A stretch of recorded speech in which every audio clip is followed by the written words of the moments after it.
Hello everyone and welcome to another video tutorial. Before I get started with this one, I just wanted to acknowledge some audio problems that the past videos seem to be having. The videos were playing fine for me when I listened to them, but I got a few comments saying the audio was very low, and I also checked it on another computer and yeah, you could barely hear the audio. So I've changed a few settings for this one, and I'm also sitting a little bit closer to the microphone on my laptop, so hopefully it works a little bit better this time. Let me know how it goes for you. Hopefully at some point in the future I'll actually invest in getting a proper microphone. Right now I'm just using my webcam's inbuilt microphone, so hopefully it's alright. So in this tutorial I want to look at how to set up PhoneGap Build in your project. So I'm going to obviously focus specifically on a Set Up Touch project, but you could probably use this advice for different UI frameworks as well.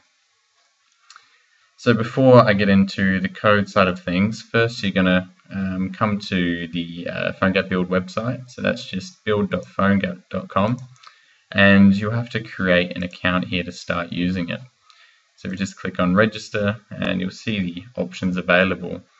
You can just do the free plan, which gives you one private app. You can create as many open source apps as you want, but they have to be pulled from a public GitHub repository, so anybody will be able to see your application. And then you have the option of paying monthly. I think I forget how much it costs, but you get 25 applications that you can create with that. So just go ahead and sign up for the free account for now, get that all set up, and then you can jump into doing the next stuff. But before I get into that, just quickly explain what exactly PhoneGap Build is. PhoneGap Build is the cloud service which essentially makes implementing PhoneGap a lot easier. Rather than having to maintain it on your own computer, the PhoneGap Build servers take care of all the compilation for you. You can essentially combine PhoneGap with most UI frameworks, and what it does essentially is gives you access to a more native functionality of a device that typically a web application wouldn't be able to access. But even if you're not utilizing the extra functionality that PhoneGap offers, you don't have to add in any stuff at all to your project, but sort of at the bare minimum, it allows you to install your web app onto a device. So it wraps it up in a native package, and then you can install that on an iOS device or an Android device. You can distribute it through app stores like you would any other natively built application. You can also achieve the same thing through using the Set Up Touch native packager, but I tend to find PhoneGap is a lot easier to use, and it's a bit more feature rich and quick to update than Set Up Touch is. So now I'm going to look at how to go about getting this set up in your application. So once you've all signed up, you can jump into your Set Up Touch application or whatever application you want to use PhoneGap with. First, I'm going to open up the index.html file. The application I'm using here, by the way, is just the sliding menu application I created in the last video tutorial. I'll link to that as well if you want to check it out after this. But to get PhoneGap installed, first we're going to have to reference it inside of our index.html file. So I'm just going to include this script here. So basically I need to reference the PhoneGap.js file, and I think this confuses a lot of people because you don't actually need this in your project at all.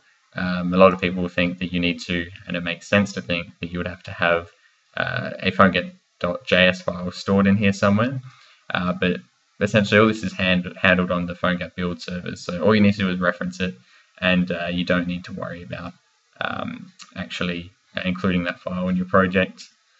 As well as that, you'll also have to add a config.xml file. So I'm just going to pull up an example one to get us started. I'll just create a blank file here. Save that as config.xml in the root folder of our project for now. Config.xml. Okay, so I'm just going to pull in the default config.xml that is in the documentation provided by PhoneGap. Okay, so I've just pulled this in from the documentation. Basically what this config file does is tell PhoneGap Build what we want to do when we're building the application. So this is the most basic config file you could have. You can see in here we've got the author, so obviously we'd want to change that to our name, give a description of the application, give it a title. You have stuff like the version code in here. You'll probably want to keep that at 1 for now. And you also want to change this to something unique as well. So usually uses this reverse domain style. So you might use something like com.yourname.yourproject or your app name. There's a lot of different options we can put in here. It's probably best to take a look through the documentation, which I'll also link. But one thing you're probably going to want to do is include some plugins. So all of the functionality provided by PhoneGap needs to be included as a plugin now, even the sort of core things that it provides. So if I wanted to pull in some device information, I can include this plugin here, which is the device plugin. And then there's some other plugins as well we could include, like an in-app browser, for example, which is org.apache.cordova.inapp browser. And that will allow us to open up a browser within our application. Try to only include the things that you actually want to use in here, obviously. But besides plugins, there's also other things and options that we can set, such as the target platform, whether we want the icon to be pre-rendered, options around the splash screen. There's tons of different options we can have for both the iOS and Android platforms. And then perhaps most importantly, we can specify all of our icons and splash screens as well. I'm just going to copy and paste in some code from another config file I have here for the example application in my Set Up Touch ebook, just to show you what it would look like. Put this down here. So you can see this is referencing all the different types of splash screens and icons that are needed for the different platforms. That's probably too big of a topic to talk about right now. So I'll link to another blog post I've done where I talk about this a bit more in depth. So I'll leave the config file there for now. So that's really all we need to do to include PhoneGap in our project, is to put that line in our index.html and include the config file as well. So now what I'm going to do is open up the command prompt, and I want to build the application now. Now I'm ready to upload it to PhoneGap Build. So let's change the directory into that project, and I'll just run Set Up app build production, and this will start building that minified version of the application. Okay, so that's finished building now. Now what I want to do is bring that up, and we want to go to where that was just built. So that's going to be in build production sliding menu. And what we want to do is include that config.xml file in here. After that, we just want to package this up into a zip file. So everything from so resources to index.html. We don't need that deltas folder. Seem to have a bit of a problem with my context handler, I think. Every time I right click on my computer, it seems to take forever to load, which is really annoying. So I want to now say send that to a zip folder. And now that we have that all ready, we want to jump back into PhoneGap Build. So now I'm going to sign in under my account. I just signed up with GitHub.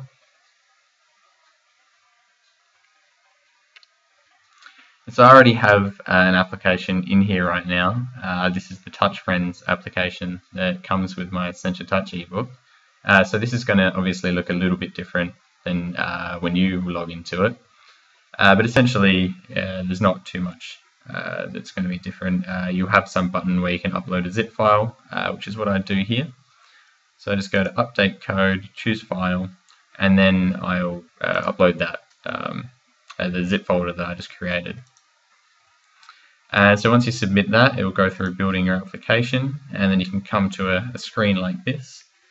And so right away, you'll probably see something similar to this. You have your iOS version and the Android version.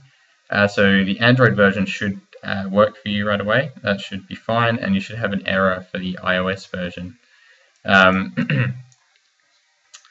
The problem with the iOS version is that you require a provisioning profile before you can actually install it on your application, on your device rather. You can create these in Windows as well, and again it's a pretty big topic, quite annoying to do. So I'll link to another article I have on how to go about building a provisioning profile and a certificate to get this sorted. But once you have that certificate, you can just add it here, rebuild the application, and it should load fine like it is for me here. The problem with the Android version here for me is that my key is locked. You set a password for the keys that you add, so I just have to type in that password, click rebuild, and it should be fine. But you can build Android applications through PhoneGap Build without any certificates. What will happen is it will just create a debug version for you. So basically the title of the application would be myapp-debug.apk. And so this will allow you to install this on your device, but it won't allow you to submit it to the App Store. So it's a nice easy way to be able to test it, but yeah, there is a bit of extra work you need to do before you're ready to go live with it. So I hope you enjoyed the video tutorial. Hopefully it was clear enough. I'll probably do some more in-depth stuff with PhoneGap Build in the future, but this is my first video on the topic, so again, just starting out with the easy stuff. And hopefully the audio wasn't too much of a problem. Let me know if the audio is still too soft, and I'll continue messing with my settings until I get it right. Thanks for watching. See you next time.